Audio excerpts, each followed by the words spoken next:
Insight یا بصیرت اس چیز کو کہتے ہیں جس میں انسان اپنے رویے یا بیہیویئر کے بارے میں احساس، ضمیر یا کانشیس پیدا کر سکے کہ اس کے کسی بھی نامناسب کام یا بیہیویئر سے اس کے آس پاس کے لوگوں کو کتنا دکھ یا تکلیف پہنچ سکتی ہے اگر کوئی ویسا ہی سلوک ان کے ساتھ کرے۔ اکثر یہ افراد اپنے غلط یا نامناسب طرز عمل کا انکار کرتے ہیں، یعنی اپنے آپ کو بالکل صحیح ہونے کا ریزن پیش کرتے رہتے ہیں۔ مثال کے طور پر انسان کی سوچ اس کے بیانات سے ظاہر ہو سکتی ہے، جیسے اگر پیشنٹ کہے کہ اس اسٹور کے مالک کے پاس اتنا پیسہ ہے، میں اگر اس میں سے تھوڑا سا لے لوں تو وہ مجھے نہیں چھوڑے گا، اس کے پاس سب کچھ ہے اور میرے پاس کچھ نہیں، یہ مناسب نہیں ہے، اس کے پاس جو کچھ ہے میں اس میں سے کچھ حاصل کرنے کا حقدار ہوں، مستحق ہوں، یہ میرا رائٹ بنتا ہے کیونکہ میں غریب ہوں، میرے پاس کچھ نہیں ہے۔ ایسے کلائنٹ میں یہ انسائٹ پیدا ہونا چاہیے کہ ہر کسی کو بہت محنت کر کے اپنے لیے کچھ بنانا ہوتا ہے، چھیننا یا چوری کرنا نہیں ہوتا ہے۔ معاشرے میں اس طرح کے بیہیویئر کو برداشت نہیں کیا جاتا ہے اور اس کے سنگین نتائج ان افراد پر عائد کیے جاتے ہیں۔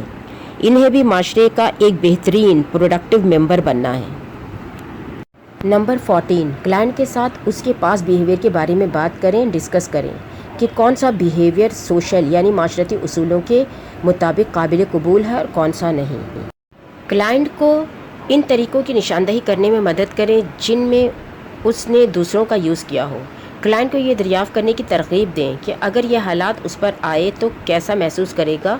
سیلف اویئرنیس یعنی خود آگاہی کو پروموٹ کر کے کلائنٹ کو دوسروں کے احساسات سے روشناس کرانے کی کوشش کی جا سکتی ہے۔ client could gain insight into his or her own behavior۔ Number 15، hospital staff یعنی ڈاکٹرز، نرسز اینڈ تھراپسٹ کو پیشنٹ کے ساتھ ایک پرسکون رویے کا اظہار کرنا چاہیے، یعنی پیشنٹ سے پرسکون آواز میں بات کریں اور اس آواز کو برقرار رکھیں۔ اینگزائٹی ایک پھیلنے والی بیماری کی طرح ہوتی ہے، اگر اسٹاف اینکشیس ہوگا تو پیشنٹ میں اینگزائٹی اور زیادہ بڑھے گی، کیونکہ یہ ایک پرسکون رویہ نہ صرف کلائنٹس کو تحفظ دیتا ہے بلکہ تحفظ کا احساس پیدا کرتا ہے۔ نمبر 16، پیشنٹ یا کلائنٹس کے ارد گرد یعنی اس کے انوائرمنٹ میں کم سے کم اسٹیمولائی کو برقرار رکھیں۔ اسٹیمولائی یعنی جس چیز سے طبیعت میں بے چینی، جوش، ہجیان یا بےقراری پیدا ہو، جیسے بہت تیز لائٹس، زیادہ لوگوں کا آنا جانا، ڈیکوریشن اور شور شرابہ۔ ان تمام چیزوں کو کم سے کم رکھیں۔ نمبر 17، کلائنٹس کے انوائرمنٹ سے تمام ایسے آبجیکٹس یا اشیاء کو دور رکھیں جس سے کلائنٹس خود کو انٹینشنلی اور ان انٹینشنلی یعنی جان بوجھ کر یا انجانے میں نقصان پہنچا سکتا ہے، جیسے نائف، فورک، نیل کٹر وغیرہ۔ نمبر 18، سائکیٹرک یونٹ کا انوائرمنٹ اینٹی سوشل پرسنالٹی ڈس آرڈر کے کلائنٹ کے لیے مناسب ماحول پرووائڈ کرتا ہے، اسپیسیفک رول اینڈ ریگولیشن کے ساتھ۔ دا ڈیموکریٹک اپروچ یعنی جس میں ہر کسی کو حصہ لینے یعنی پارٹیسپیٹ کرنے، اپنے خیالات کا آزادانہ تبادلہ کرنے کی آزادی ہوتی ہے اور ڈسکشن کی حوصلہ افزائی کی جاتی ہے۔ اس کے علاوہ community meetings, group therapy session اس طرح کی سوشل سچویشن کو بھی فالو کرتا ہے جس میں کلائنٹ جینا سیکھتا ہے۔ Feedback from peers is more effective than confrontation from an authority figure, یعنی ساتھیوں کی رائے اکثر کسی اتھارٹی شخصیت کا سامنا کرنے سے زیادہ مؤثر ہوتی ہے اور کلائنٹ قوانین پر عمل کرنا سیکھتا ہے۔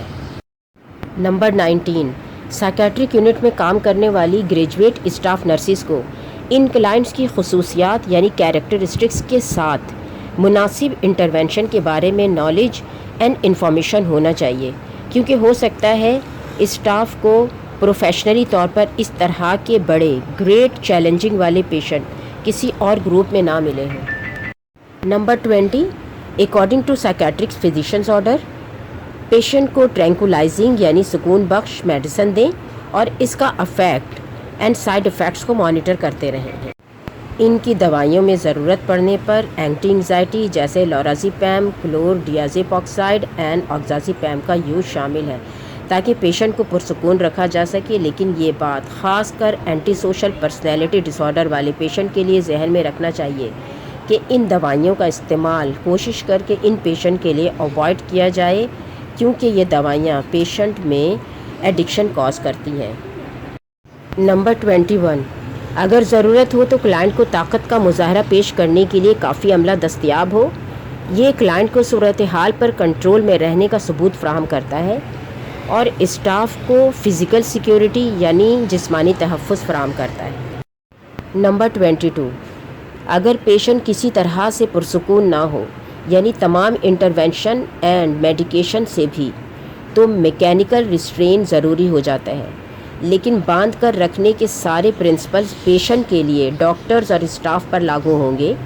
اس کے علاوہ پابندی کو سزا کے طور پر استعمال نہیں کیا جا سکتا، بلکہ صرف پیشنٹ اور دوسرے پیشنٹ کے حفاظتی اقدام کے طور پر استعمال کیا جا سکتا ہے۔ نمبر 23، پیشنٹ کی ایکسیپٹیبل بیہیویئر اینڈ ایکٹیویٹیز کی خلاف ورزیوں کے لیے اپروپریٹ کنسیکوینسز یعنی مناسب نتائج کا تعین کریں۔ مثال کے طور پر ٹی وی یا فلم دیکھنا بند، نو فون کالز، روم سے باہر نکلنا بند، اور اس بات کو یقینی بنائیں کہ ہاسپٹل کے تمام اسٹاف اس بات کو پوری طرح سے عمل کریں گے۔ نمبر 24، کلائنٹ کی مایوسی یا اس کی فرسٹریشن سے نمٹنے یا ڈیل کرنے کے لیے مختلف طریقے تیار کرنے میں اس کی مدد کریں، خاص کر فزیکل ایکٹیویٹی اینڈ ایکسرسائز، کیونکہ مینٹل ہیلتھ کے لیے جو سب سے زیادہ ضروری ہے وہ ہے فزیکل ایکٹیویٹیز اینڈ ایکسرسائز، جو کہ سب سے زیادہ اگنور کیا جاتا ہے۔ فزیکل ایکسرسائز میں جو چیزیں انکلوڈ کی جا سکتی ہیں وہ ہے jogging, swimming, cycling, walking, gardening, playing, dancing بھی اس میں شامل ہے۔ نمبر 25، پیشنٹ کی طرف سے اس کی دلکش تعریفوں کو قبول نہ کریں۔ یہ مکروہ یعنی مینیپولیٹو بیہیویئر کی ایک اور شکل ہے۔ پیشنٹ کو انڈرسٹینڈ کروائیں کہ ہیلتھ کیئر ورکرز پیشنٹ کی طرف سے اس قسم کے تبصرے تعریف قبول نہیں کریں گے، اور اگر وہ یعنی پیشنٹ ایسا کرے گا تو اس کے نتیجے کا وہ خود ذمہ دار ہوگا۔ نمبر 26، یعنی کلائنٹ کی اس طرح مدد کریں کہ اس کے سیٹسفائی رہنے کا ویٹنگ ٹائم بڑھا دیں، تاکہ اس میں زیادہ سے زیادہ وقت مطمئن رہنے کی عادت پیدا ہو، جو اس کے ایکسیپٹیبل بیہیویئر کے انعام تک پہنچنے کے لیے ضروری ہے۔ یعنی پیشنٹ کو کہیں کہ آج آپ مزید 2 گھنٹے اس طرح کا گڈ بیہیویئر یا ایکٹیویٹی برقرار رکھیں گے تو انعام کے طور پر آپ کو فون کال کرنے دیا جائے گا، 4 گھنٹے اچھے ایکسیپٹیبل بیہیویئر پر ٹی وی دیکھنے کی اجازت ہوگی، and 5 days of acceptable behaviour for a weekend pass, یعنی کچھ آورس کے لیے وارڈ سے باہر جانے یا گھر والوں سے ملنے کی اجازت ہوگی۔ نمبر 27، اس کے علاوہ علاج کے دیگر یعنی اور طریقوں میں شامل ہیں interpersonal psycho therapy, psycho analytical psycho therapy, ملو اور group therapy, cognitive behavioural therapy, dialectical behavioural therapy and psycho pharmacology. اگر یہ ویڈیو آپ کو اچھی لگی ہے تو اس طرح کے ویڈیو کے لیے میری حوصلہ افزائی کریں، اسے لائک کریں، میرے چینل کو سبسکرائب کریں، اپنے دوستوں کے ساتھ شیئر کریں اور کمنٹ کر کے بتانا بالکل نہ بھولیں کہ آپ کو یہ انفارمیشن کیسی لگی۔ یہ میری ریفرنس ہے۔ Thank you for watching.